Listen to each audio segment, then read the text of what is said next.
I am ready to change this up. So we're going to take our orange with yellow highlights and sapphire green mannequin, and we're going to deepen it, first of all, by using Shades EQ 04ABN Dark Roast.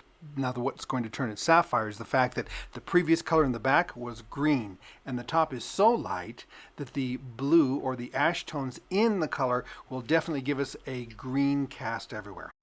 However, this video is not about the hair color, and so I'm not going to focus on that. I'm just going to quickly wash it up, put it on, and as you can see here, we go from light color to dark. Done. On to the next stage. Something I do with each and every one of my clients, or even mannequins, is I pre-treat their hair, and in this case I'm going to use the 3 Expert 10-in-1. I will begin by sectioning off the hair going along the parietal ridge, and I'm going to take that from the front all the way to the back, or just around the crown. The sides are combed straight down to get them out of the way. We're going to be sectioning these areas off very specifically so that we can control where we're putting our layer. I'll work that parting around to the other side, so I'm going to come in from this side too, you can see, all the way back and around to the back.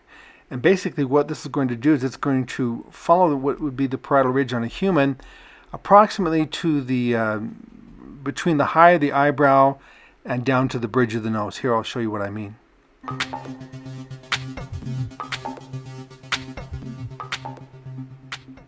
Watch here.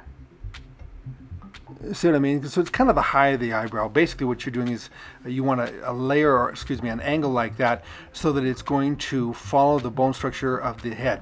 Of course, this is a mannequin, so to a great degree, I'm guessing. On a human, it's a whole lot easier to do. My first parting section in the back is going to go straight down the center and then straight out from the head. The idea here is to, from the occipital bone and up, you'll see from the occipital bone and down, because of the previous cut, that it gets very short very quickly. So what I'm looking for is the occipital bone and up. I'm going to take that corner completely off. Just straight up. No real angle, just straight up. I'm taking the weight out of the cut and diffusing the volume here. Here you can see it even closer.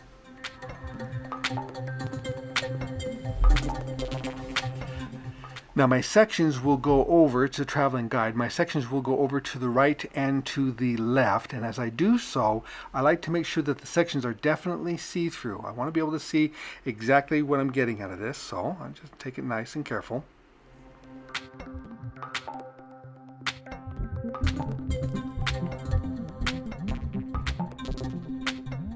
And not only can you see the volume or the bulk being calmed down, but you can see how my line is starting to show a greater and greater contrast.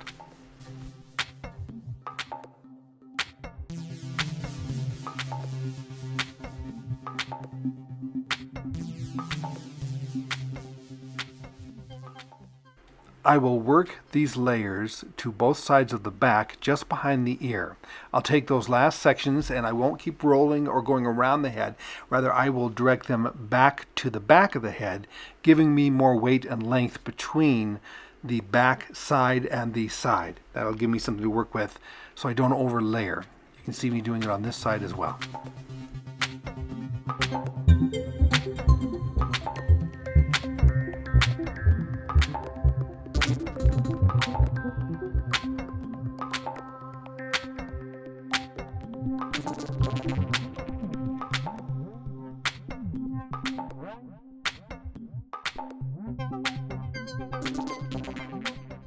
Now to maintain my line, I'm just going to take a moment. I'm going to pull the hair in the back section straight on out, and I'm going to see about the continuity of my line. Do I want to take some off? See here on the right, I wanted to take a little bit off.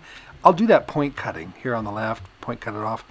And what that'll do is it'll help me to keep my line back here flat. If I wanted more weight, I would cut it curved. I wouldn't cut it flat, but I want it to go flatter. So I'm just taking off the corners basically, and I always like to do that with point cutting, or at the very least with some texture. At this point, I will clean out the top by combing it forward, taking a parting from the center crown area, and going forward, I'm going to then cut my section from the crown forward, getting progressively longer as I go. If any section you're working with winds up being too thick, just move the hair out of the way, make sure your guide is where you want it, and then tie in to your previous guide.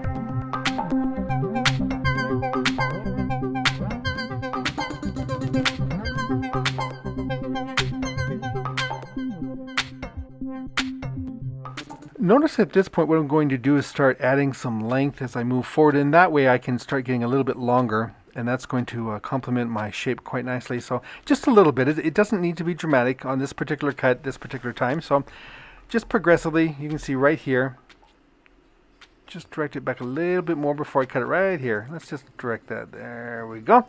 And then just kind of add some length as I'm going forward. There we go.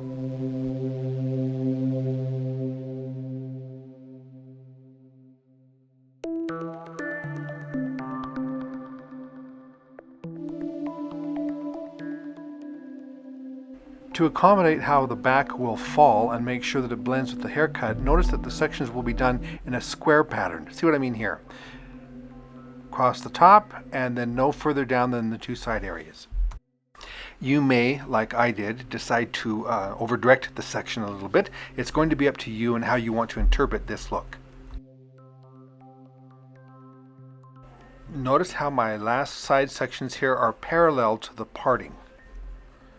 You can see it right here, just straight on up.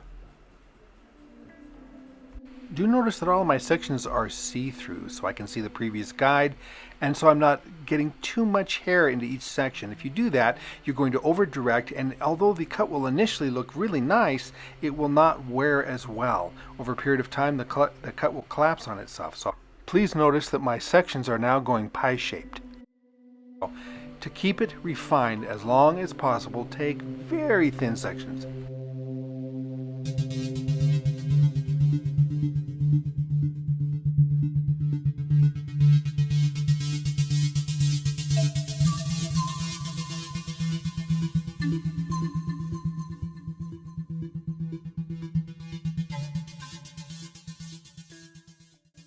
Again, notice I'm going from the crown area at an angle down and toward the front, over directing all of that up in a pie shape section. Once the section has been cleaned out, I then over direct it back. This gives me length in the front and helps me tie into the shorter length of the crown. As I want to keep it as accurate and detailed as possible, I take several small sections as opposed to grabbing a bunch of it or moving it around, pulling the section around at all. So my sections are basically kind of pie shaped. You can see here, like with the comb, I'm doing them in a wedge pattern from the crown.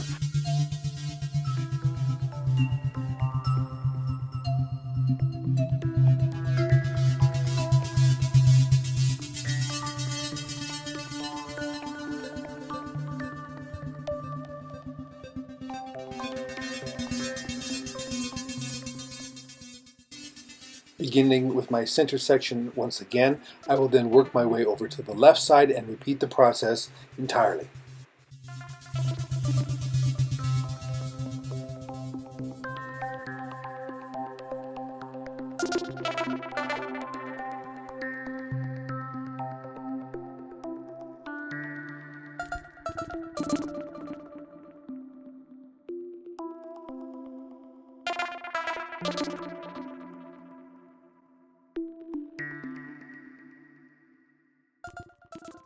Now it's time to reestablish our parts in essentially the same place as before. And what I'm going to do is take a first triangular section. You'll see right here. I'll just take it from the corner here. And what I'm going to do is this entire side section, I'm going to remove the weight from the corner of the length. Let me show you.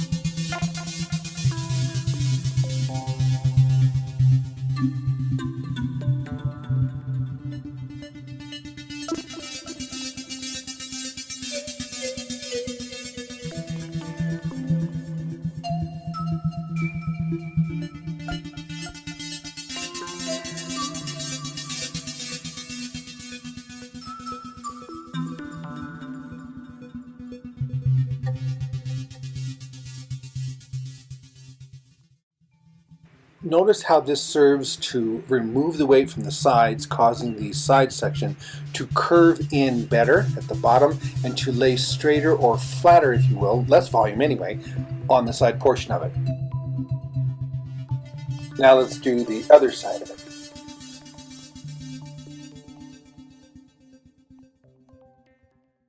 Okay, so here's my guide in the corner, and that will be the starting point for the execution of this portion. Now here I'm going to take the corner off again on this side.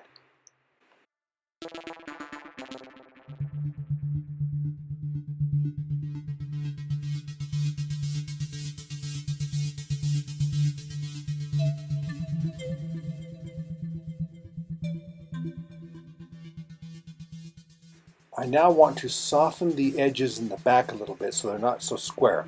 I'll do that by bringing each section from approximately the middle of the head to the side of it and then point cut it off to soften it. I always point cut for this part. I like a nice soft blending line, and this gets it.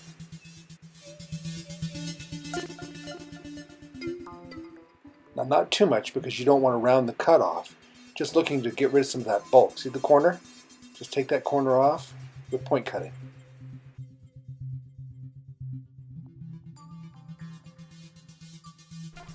Now I redampen the hair, and then I'm going to separate the side sections and then bring them straight out in a horizontal pattern and just gently refine them. I'm only looking for anything that did not get picked up.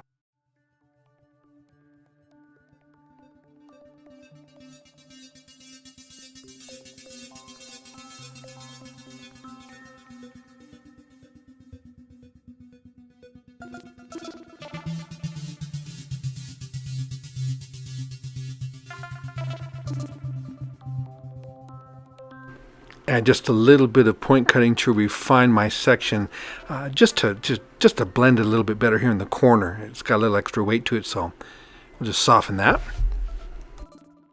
Brings us to the bang section of the haircut, or fringe, and I'm going to take nice angular partings from the top section here so that I get a corner on either side, and I'm going to point cut off right to the center. I'll do that till the hair won't reach on top on this side on the left, and then I will do it on the right in a similar fashion.